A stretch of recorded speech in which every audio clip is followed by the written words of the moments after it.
One of the great things about our democracy is it expresses itself in all sorts of ways. And that includes people protesting. I would not advise people who feel strongly or are concerned about some of the issues that have been raised during the course of the campaign. I wouldn't advise them to be silent. All right, that was President Obama. He was in Germany yesterday. That's where he spoke, and he was saying, look, you protesters in America, march on, keep it going. All right, that was his point of view. But Charlie Kirk, frequent guest on the program, said, here's what he said on Hannity about this last night. Roll tape. Well, here's what I can't understand about the left. When will they realize this is one of the reasons why Donald Trump won? You know, the political correctness wave that swept across this country, Donald Trump was a direct response to that. And look, Donald Trump was so effective at being able to speak to middle Americans that are fed up with the safe space spreading on college campuses, the microaggressions, the trigger warnings.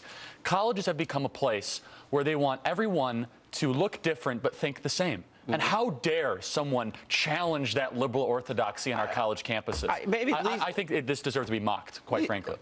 All right, the man himself is here with us in New York City this morning. Charlie Kirk, come on in, please. Turning Point USA founder.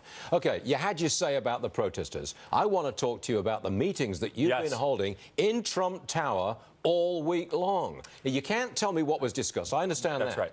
But how was business conducted? It's incredible. It's an alternate reality what the press has been trying to paint. You know, I'm flipping through my iPhone while I'm in Trump Tower. They say the transition's in total chaos. It's a total mess. It's so well run.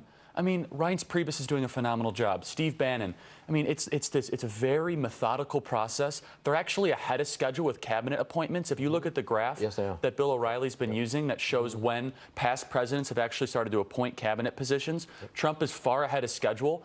They know what they want to accomplish. This is, and I've been saying, this is like the Avenger teams for freedom. It's an all-star team that's being put together. And so, look, from my personal perspective, I can't talk about what's been discussed, but it is so well organized. It's so methodical. I think the American people are going to be so impressed by what they see here because it's being run like a business, not like a government bureaucracy. Did they ask you to come?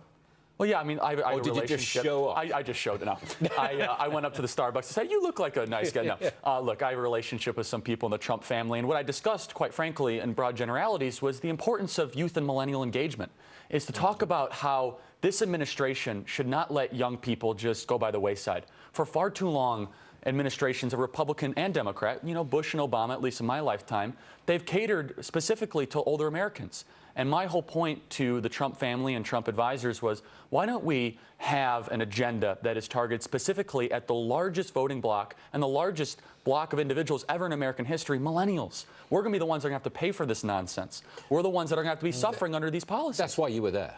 You're a young guy. Exactly. You run a political action group. That's right. You were there representing youngsters. The next generation. I presume you were making suggestions about how to get to it. I know you can't answer the question. Broad generalities. But look, the theme was that young people. No, I wouldn't take it. You know, I would love to advise. I would love to help steer. But I love what I get to do. I get to travel to college campuses. I get to fight this nonsense and these protests. And look, the political battle's over for now. Now we got to fight in the culture. You know, I've never seen anybody quite so energized so quickly as Charlie Kirk. I get the energy from you, Stuart. No, you don't. No, I'm too old for that, son. I really am. One thing that fascinates me is the way that people now look at Donald Trump when they're in the room with him. Yes. 2 weeks ago, he was the candidate. Now he's the president-elect. You do look at the man differently. That's right. He has a lot of new best friends. There's something about the guy. He's the president of the United States. Now he is the president-elect. It's amazing. These people that were denouncing him 2 weeks ago, you know, President Obama, he's unfit to be president. There's no way he could be there. 48 hours later, I think he's great. I think he's a pragmatist. Things can change instantaneously. The people are spoken. And look, I am just relishing in how wrong the media was on all this. I'm still not over it. It's just wonderful. The pollsters, the pundits, the experts. And look, the American people spoke. And you're going to be on a high until such time as you run for political office, like next month or something. But look, Charlie, I'm still walking on air. I know you are. Good luck, Charlie. Thank you. Nice to see you.